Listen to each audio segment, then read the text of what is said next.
جھوٹ بولنے کا نقصان یہ ہے کہ اگر اس کے بعد تو سچ بھی بولے گا تو کوئی شخص تیری بات کو باور نہ کرے گا۔ جب انسانی اخلاق میں سے کوئی خلق حد اعتدال سے متجاوز ہو جائے تو اس کو اعتدال پر لانے کی ترکیب یہ ہے کہ اس کی ضد کی جانب میلان اختیار کیا جائے۔ فضیلت کے لیے صرف اس قدر جان لینا ہی کافی نہیں ہے کہ وہ کیا شے ہے، بلکہ اس سے زائد چیزوں کی ضرورت ہے۔ غربت انقلاب اور جرم کی ماں ہے۔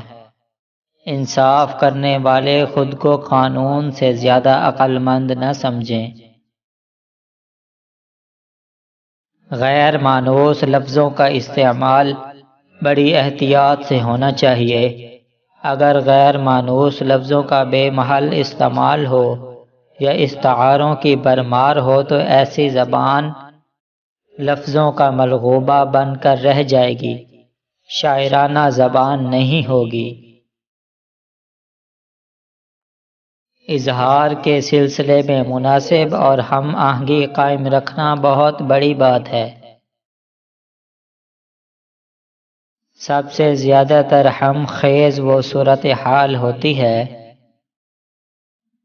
جس میں اسی ذریعے سے برے نتائج برآمد ہوں جس سے اچھے نتائج کی توقع ہو۔ عورتوں کے لیے یہ بات غیر فطری ہے کہ وہ بہادر ہوں یا کسی مسئلہ پر دلائل کے ساتھ بحث کر سکیں۔ صرف تعلیم سے شرافت انسانی کا حاصل کرنا ایسا ہی محمل خیال ہے جیسا علم کیمیا کے ذریعے سے تانبے کا سونا بنانا۔ جو شخص تحصیل علم کی مشکلات کا متحمل نہیں ہو سکتا اسے جہالت کی سختیاں برداشت کرنی پڑتی ہیں۔ زیادہ باتونی شخص علم کی طرف کم توجہ کرتا ہے۔ عورت ایک گھر کی زینت ہی نہیں بلکہ اس کی روح بھی ہے۔ ہر ایک نئی چیز اچھی معلوم ہوتی ہے مگر دوستی جتنی پرانی ہو اتنی ہی عمدہ اور مضبوط ہوتی ہے۔ کوئی اگر تیرے حق میں بدی کرے اور تو کسی کے حق میں نیکی کرے تو دونوں باتوں کو فراموش کر دے۔ خاموشی سب سے زیادہ آسان کام اور سب سے زیادہ نافع عادت ہے۔ ایسے شخص سے رغبت رکھنا جو تجھ سے پہلو تہی کرے موجب ذلت ہے۔ کوئی بھی شخصیت اس وقت تک عظیم نہیں بنتی جب تک کہ اس میں پاگل پن کا خمیر نہ ہو۔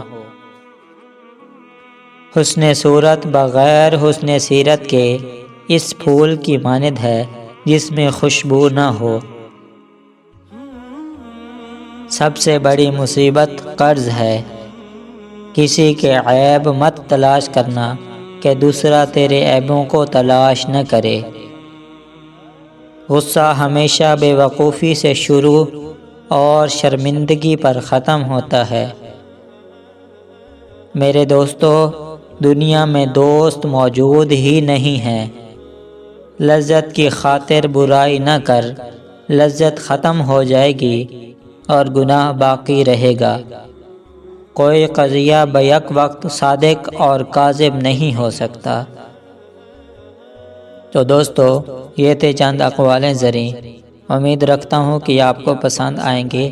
اگر آپ اقوال زریں ریٹن میں پڑھنا چاہتے ہیں تو اسی چینل کے نام سے موسوم ہماری web site encyclopedia Urdu Hindi ہے، آپ اسے بھی وزٹ کر سکتے ہیں۔ ویڈیو دیکھنے کے لیے شکریہ، جزاک اللہ۔